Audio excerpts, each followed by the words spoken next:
What's happening, people? Back with another reaction, back with some more punk rock, and we're back with the legendary Dead Kennedys. We're going to listen to their posthumous album, which is to say Bedtime for Democracy, which was released after they had already gone their separate ways, in part because of the stresses and tensions that were created over the trial for obscenity or distributing harmful matter to minors, which, if you don't know the story, came about because their album Frankenchrist included a painting or an illustration by surrealist artist H.R. Giger, and because that had this macabre and non-sexual sexual content, if that makes sense. Anyway, there's a long story, but it came about because someone whose niece got the album for Christmas or something like that, who was I think 13, saw the insert and brought it to the LA District Attorney's office, and they were brought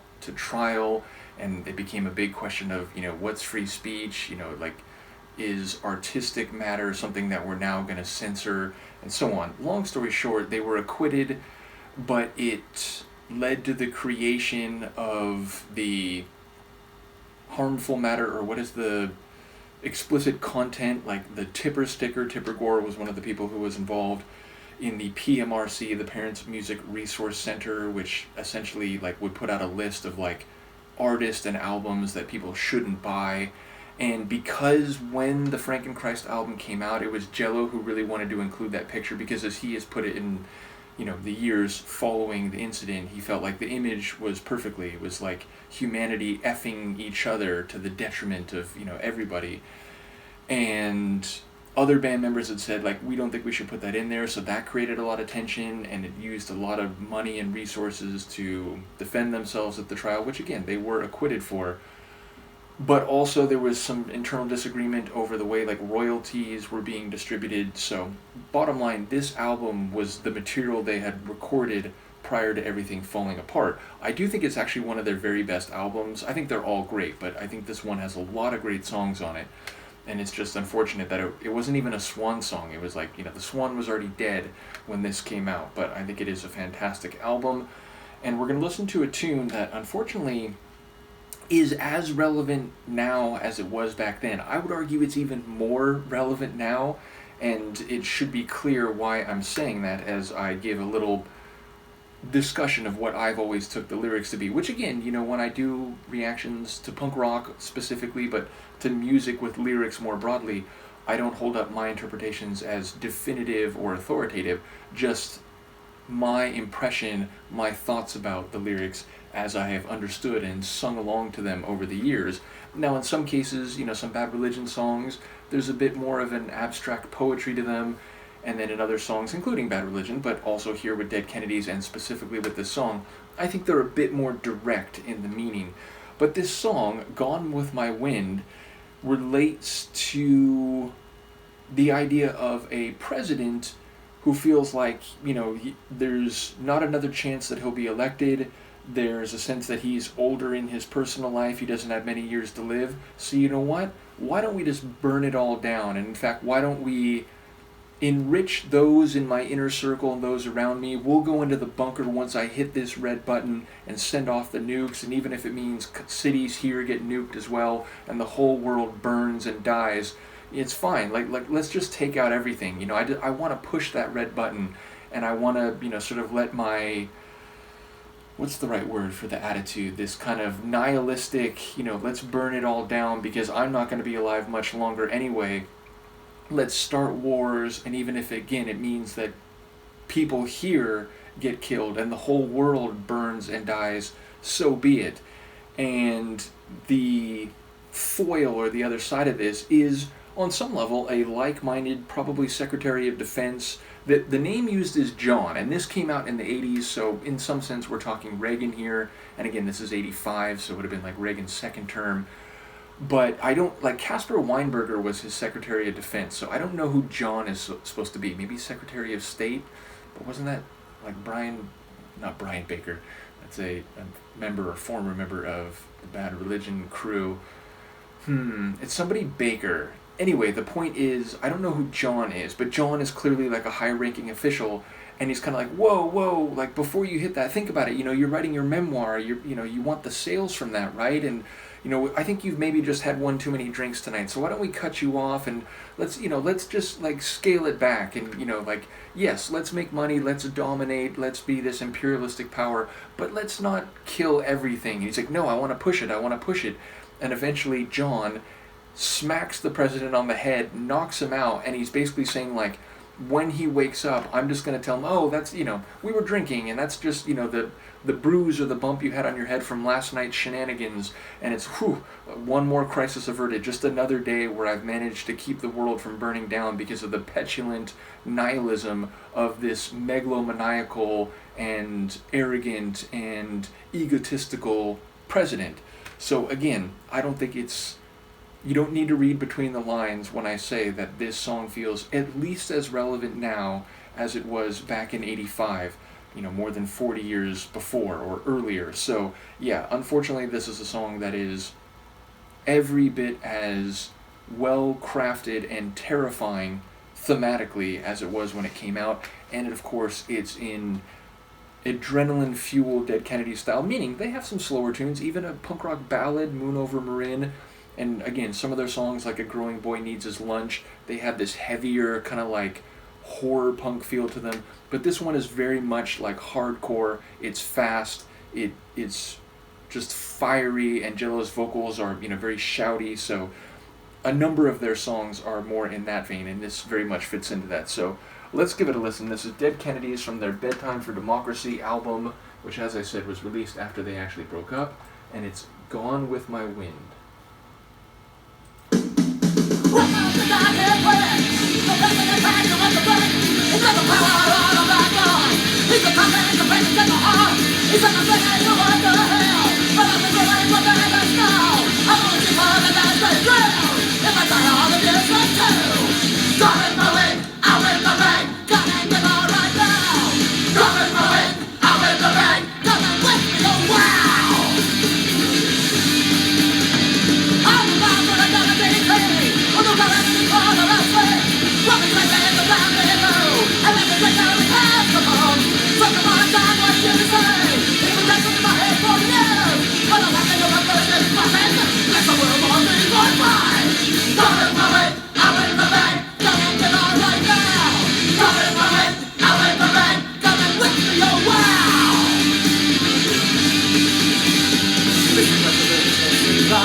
Unfortunately, I'm not sure there's a John character who, however crass and more or less on board with all the awful things that an administration like the one described here would be doing, and the administration right now is doing, is willing to say, oh, you know what, why don't you just, I'll give you a nightcap, go to your room, just don't hit the button, whatever, let's be at least somewhat rational, and, we'll keep the profits coming in and so on. I don't even think there's that guardrail in place, however, insufficient or self-serving such a guardrail would be. So, yes, unfortunately, as, nuclear proliferation treaties are abandoned and actively opposed, and stockpiles begin rising again, and saber rattling is at an all-time high in the last 40 plus years, it feels like even the flimsy and not entirely honorable guardrail of John in the song is there currently. But again, I love the song. I love the rhythm of the chorus, bum bum bum bum bum bum bum bum. I really do like that chorus. And again, that sentiment, it feels like unfortunately, is as present in the current president as would be, and again, essentially a Reagan president as being described here. That like, well, if I have to die, you should all come with me. Why should I die alone? I am worthy of everyone dying. So you know what? I've always wanted to hit that button. I'm gonna hit that button. So yeah, a really well written song. And as I said, it's unfortunate what happened with the band. Though in that regard, I do want to point out all my Dead Kennedy releases, all my CDs, and I actually have a record copy of the Plastic Surgery Disasters plus, what's the name of the EP? God, there's a few extra songs on it which were technically an EP. And I also have the CD version. And in fact, since I have the CD version and it's very easily accessible, let me just check so that In God We Trust. It's not only In God We Trust, the In God We Trust Inc., like incorporated, very corporatized.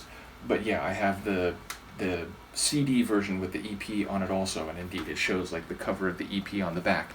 But as you'll see here on that CD and here on Bedtime for Democracy, all of my releases are the original Alternative Tentacle releases, which is to say, because of the court battle about royalties and whatever, eventually the official DK catalog was given to the other guys, like East Bay Ray, I think, was kind of leading the legal fight on the other side, and they developed a label as like Manifesto to like reissue and I think in some cases remaster and so on the Dead Kennedys catalog.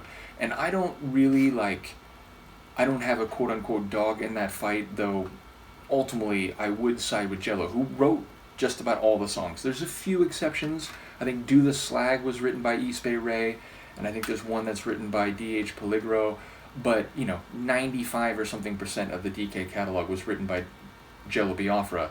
And so the idea that like he eventually lost access to the catalog and like can't put out DK releases on his own independent label that they were originally on, Alternative Tentacles, I feel like is a bit of a travesty. So I'm proud to own the entire Dead Kennedys catalog on Alternative Tentacles, not on Manifesto.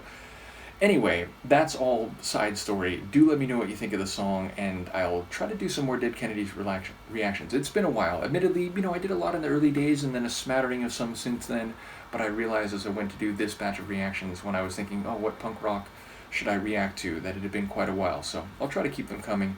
Do let me know what you think. I'll see you next time. Peace.